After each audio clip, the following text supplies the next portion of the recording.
Alright, so we were back, of course, to talk about some Final Fantasy VII Remake, and today we have a pretty interesting discussion and fan theory about who saved Biggs. There's a key part of this entire segment of the game with the fall of Sector 7 that I hadn't even thought of or considered. I hadn't even really taken notice of it, to be honest. So there was a post over on Reddit on Monday from DigiG6 talking about this, and pretty much the gist of the discussion, the theory, is that Cloud has the emotional moment with Biggs, of course, and then ascends the tower. Sometime after that, Tifa works her way up the tower as well, but whenever she meets up with Cloud, she never mentions Biggs. Where we thought Biggs had initially died was a completely unmissable spot. You had to literally walk by him to get to the next ladder or stairs to get to the next floor. So there's two possibilities here. One is the theory that sometime after Cloud meets Biggs and goes up the tower, and then Tifa goes up after Cloud, sometime between those two events, somebody saved Biggs, and obviously took him over to the Sector 5 orphanage. Or that it's complete oversight by the developers, which is, of course, a possibility. I don't think that would be the case, because regardless of your thoughts on Remake, whether you love it or hate it, there is a lot of effort put into it, a lot of love put into it, a lot of fan service. I think everything's intentional. Either way, whichever one of these is correct, it is strange that Tifa doesn't mention Biggs when she meets up with Cloud. She would have had to have seen his body if his body was still there. She was obviously significantly closer to the character of Biggs than Cloud was. She doesn't even seem emotionally upset when she meets up with Cloud either. Even if, she doesn't want to mention Biggs, it doesn't seem like she had seen her dead friend at any point. Now, it's obviously not a theory that Biggs was saved before the Sector 7 plate fell down on the slums, otherwise he wouldn't be alive at the end of the game, but it's a matter of when he might have been saved and who saved him.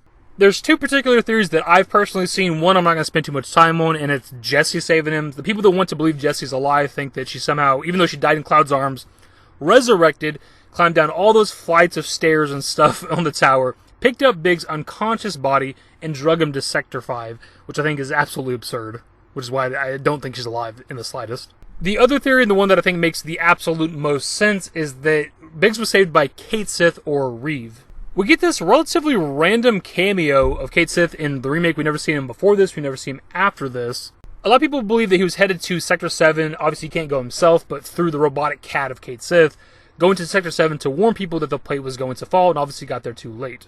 Even before the remake actually came out in our hands and we were playing it, with one of the trailers, we actually knew that Reeve was already a quote-unquote better, good character, whatever you want to call it, than he was in the original. With the theme song trailer, we got a shorter version of this scene, but in the cutscene, Reeve is trying to convince President Shinra to not drop the Sector 7 plate. Obviously, that does not work. So I think it makes a lot of sense, since he cares about the people of Sector 7 of the slums, that he would try to warn them in some way. Again, he cannot go himself. He's a big higher up at the Shinra company. He can't just walk into Sector 7 trying to warn people, so he'd have to use the body of Cait Sith. What it really comes down to as to whether or not Reeve was the one that saved Biggs from the Sector 7 tower is the context of the scene with Cait Sith. In this scene right here, is Cait Sith just reacting to the sector being destroyed in general, or is he distraught because he got there too late?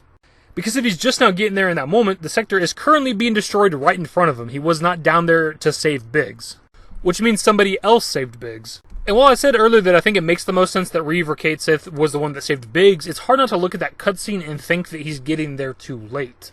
But if not Reeve, I'm not entirely sure who would have saved Biggs. Somebody did, obviously. Wedge, I guess, is a possibility. We know that he is alive. We see him right before we see Cait Sith as well.